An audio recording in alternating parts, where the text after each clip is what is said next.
இன்றைய முதல் வாசகம் திருத்தூதர் பணிகள் நூலிலிருந்து வாசகம். அதிகாரம் 16 வசனம் 22 முதல் 34 முடிய. அந்நாட்களில் மக்கள் திரண்டெழுந்து அவர்களை தாக்கினார்கள். நடுவர்கள் அவர்களுடைய மேலுடைகளை கிழித்து அவர்களை தடியால் அடிக்க ஆணையிட்டார்கள். அவர்களை நன்கு அடித்து சிறையில் தள்ளி கருத்தாய் காவல் செய்யுமாறு சிறை காவலர் ஒருவருக்கு கட்டளையிட்டார்கள். இவ்வாறு கட்டளை பெற்ற அவர் அவர்களை உட்சிறையில் தள்ளி அவர்கள் கால்களை தொழுமரத்தில் உறுதியாய் மாட்டி வைத்தார். நள்ளிரவில் பவுலும் சீலாவும் கடவுளுக்கு புகழ்பா பாடி இறைவனிடம் வேண்டினார். மற்ற கைதிகளோ அதனை கேட்டுக்கொண்டிருந்தார்கள். திடீரென ஒரு பெரிய நிலநடுக்கம் ஏற்பட்டது. சிறைக்கூடத்தின் அடித்தளமே அதிர்ந்தது. உடனே கதவுகள் அனைத்தும் திறந்தன.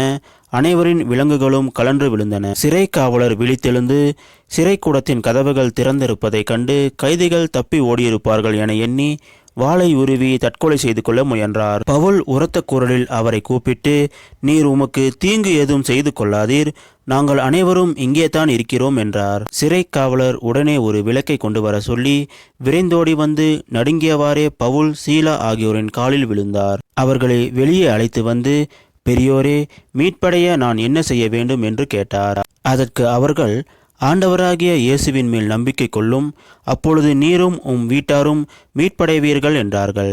பின்பு அவர்கள் ஆண்டவரின் வார்த்தையை அவருக்கும் அவர் வீட்டில் இருந்தோர் அனைவருக்கும் அறிவித்தார்கள். அவ்விரவு நேரத்திலேயே அவர் அவர்களை கூட்டி சென்று அவர்களின் காயங்களை கழுவினார்.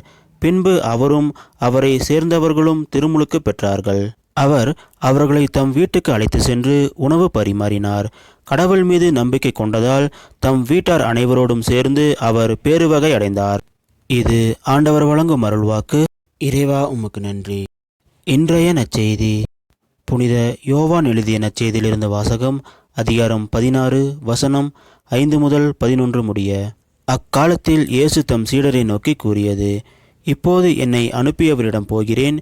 ஆனால் உங்களுள் எவரும் நீர் எங்கே போகிறீர் என்று என்னிடம் கேட்காமலேயே நான் சொன்னவற்றை குறித்து துயரத்தில் மூழ்கியுள்ளீர்கள்.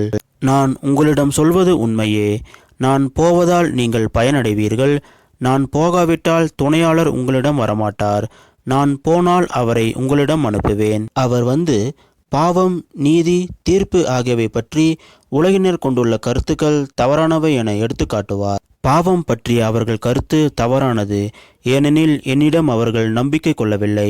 நீதி பற்றிய அவர்கள் கருத்து தவறானது, நான் தந்தையிடம் செல்கிறேன், நீங்களும் இனி என்னை காண மாட்டீர்கள். தீர்ப்பு பற்றிய அவர்கள் கருத்து தவறானது, ஏனெனில் இவ்வுலகின் தலைவன் தண்டனை பெற்றுவிட்டான். இது கிறிஸ்து வழங்கும் நற்செய்தி. கிறிஸ்துவே உமக்கு புகழ்.